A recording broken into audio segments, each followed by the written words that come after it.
স্বামীকে না বলে স্বামীর পকেট থেকে ২০ টাকা নেওয়ার সময় স্বামী দেখে ফেলে এবং সে অত্যন্ত কড়া গলায় আমাকে বলে, কাউকে না বলে তার কাছ থেকে কোনো জিনিস নেওয়া মানে তাকে চুরি বলে। স্বামীর মুখে এমন কথা শোনার পর আমার ভীষণ আফসোস লাগে।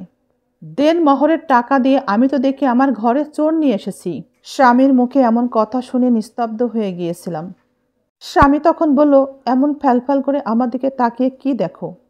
এমনভাবে তাকিয়ে না থেকে নিজের কাজ করো গিয়ে। তার কোনো কথায় আমি আর জবাব দিলাম না। কি বা বলতাম আমি? না বলে কোনো কিছু নেওয়াটাকে তো চোরই বলে। আমার স্বামী আমাকে বলল, এবার যদি তুমি আমার পকেট থেকে এভাবে টাকা নিয়েছো না বলে, তখন তোমাকে বাবার বাড়ি পাঠিয়ে দেব। কিন্তু আমার মনে হচ্ছিল তার শাসনটা তো আরেকটু কোমল হলেই পারত। সে তো জানতে পারতো আমার কাছে যে টাকাটা আমি কেন নিয়েছিলাম। একটু অন্য মনস্ক হয়ে রান্নাঘরে চলে আসলাম। রান্না করতে শুরু করলাম। এলাচের গন্ধ আসছে নাকে, তবু অন্য মনস্ক এতটাই হয়েছি, অনেক কিছু ভাবছি। প্রায় ১ বছর বিয়ে হয়েছে আমাদের। বিয়ের প্রথম থেকেই দেখছি টাকা পয়সার ব্যাপারে আমার স্বামী অনেক বেশি সচেতন। একটা পয়সাও বাজে খরচ করে না, খুব হিসাব করেই খরচ করে। বিয়ের পরে আমার হাতে যে কবে ২ পয়সা দিয়েছে সেটা আমার মনেই পড়ে না। যে টাকাটা আমি আজ নিয়েছিলাম স্বামীর পকেট থেকে, সেটা অবশ্য প্রয়োজনেই নিয়েছিলাম। একজন মহিলা এসেছিল শাকের ঝুড়ি নিয়ে আমাদের বাড়িতে। আমার শাশুড়ি মা আমাকে বলল ওনার কাছ থেকে কিছু শাক নিতে। প্রচণ্ড গরমে রোদের তাপে মহিলা শাকের ঝুড়ি নিয়ে যখন আমাদের উঠানে এসে বসেছিল, তার অবস্থা অনেক কাহিল ছিল। তখন আমার শাশুড়ি মা বলল তার কাছ থেকে কিছু শাক কিনে রাখো। তাই সেই শাকের টাকা দেওয়ার জন্যে আমি আমার ঘরে এসেছিলাম। এসে দেখি আমার স্বামী ঘরে নেই। ঘরে থাকলে হয়তো বা তার কাছ থেকে চেয়ে নিতাম, কিন্তু যেহেতু সে ঘরে ছিল না, তাই তাকে না বলেই ২০টা টাকা নিতে আমি বাধ্য হয়েছিলাম সেদিন। বৃদ্ধা মহিলা অনেক ক্লান্ত ছিল, তার অনেক তাড়াও ছিল। তাই আমি স্বামীকে না বলে অপেক্ষা না করে টাকাটা নিয়ে তাকে দিয়েছিলাম।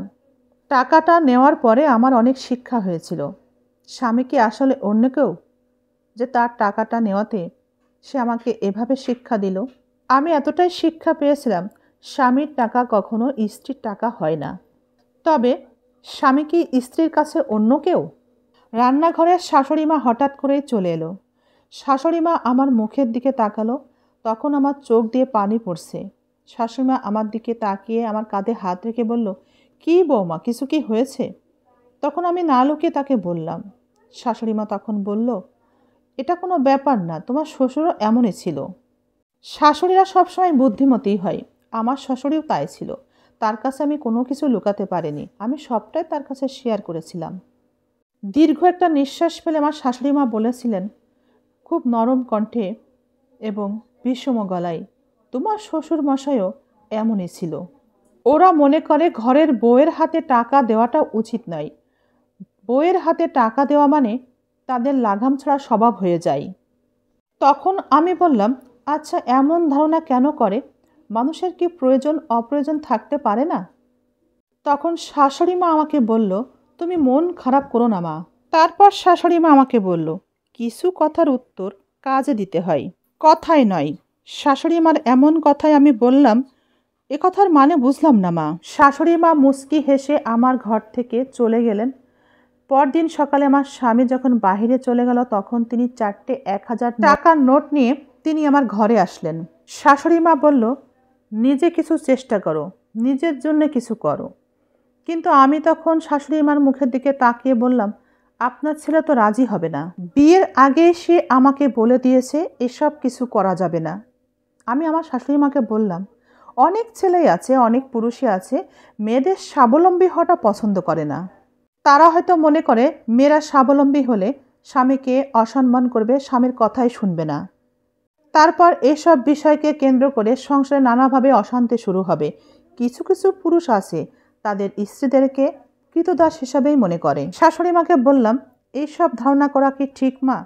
তখন শাশুড়ি মা বললেন, কিছু তো অবশ্যই ঠিক, কারণ আজকাল অনেকে পরকীয়া করে, সংসার ভাঙে। অনেক মেয়ে স্বাবলম্বী হয়, অর্থ উপার্জন করে স্বামীকে সম্মান করে না, স্বামীর অবাধ্য হয়ে চলে, অন্যের হাত ধরে চলে যায়, স্বামীর সংসার ভেঙে সে অন্যের সাথে সংসার করে। তখন আমি বললাম, সবাই তো সমান হয় না, সবাই তো আর স্বাবলম্বী হয়ে স্বামীকে অসম্মান করে না। সবাই কি সমান হয়? সবাই তো আর সমান হয় না। তখন আমার শাশুড়ি মা বললেন, সব পুরুষও এক হয় না, কেউ কেউ আবার স্ত্রীর পাশে থেকে স্ত্রীকে সাহায্য করে। যেমন আমার ভাই স্ত্রীকে পড়িয়েছে, ওরা শেষ হওয়ার পর তাকে একটা চাকরির ব্যবস্থাও করে দিয়েছে। ভাবিও তার সম্মান রেখেছে।